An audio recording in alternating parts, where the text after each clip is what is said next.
Tanga ka ba? Bakit padala ka ng padala ng pera sa Pinas? Di ka man lang nagtitira para sa sarili mo.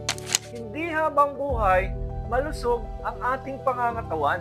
At hindi forever ang buhay sa abroad. Kaya kailangan mong magtira para sa sarili mo. Kaya huwag kang bigay ng bigay sa kamag-anak, kaibigan, at mga kapatid. Minsan, nariyan lang sila kapag meron silang mahuhutot sa'yo. Pero kapag ikaw na nangangailangan, mag-isa ka na lang. Hindi ko sinabing magdamot ka. Pero pwede mo naman sigurong sabihin sa sarili mo na ako naman, unahin ko naman ang sarili ko.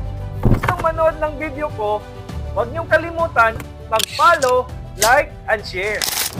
Para sa mga katulad kong OFW, mag-ipon kayo para sa sarili nyo. Huwag nyong ibigay lahat sa pamilya. Kasi hindi kayo nakakasiguro na pag tumanda kayo at wala na kayong pera, aalagaan kayo ng mga yan. Alam nyo kung maibabalik ko lang, nag-ipon ako para sa sarili ko.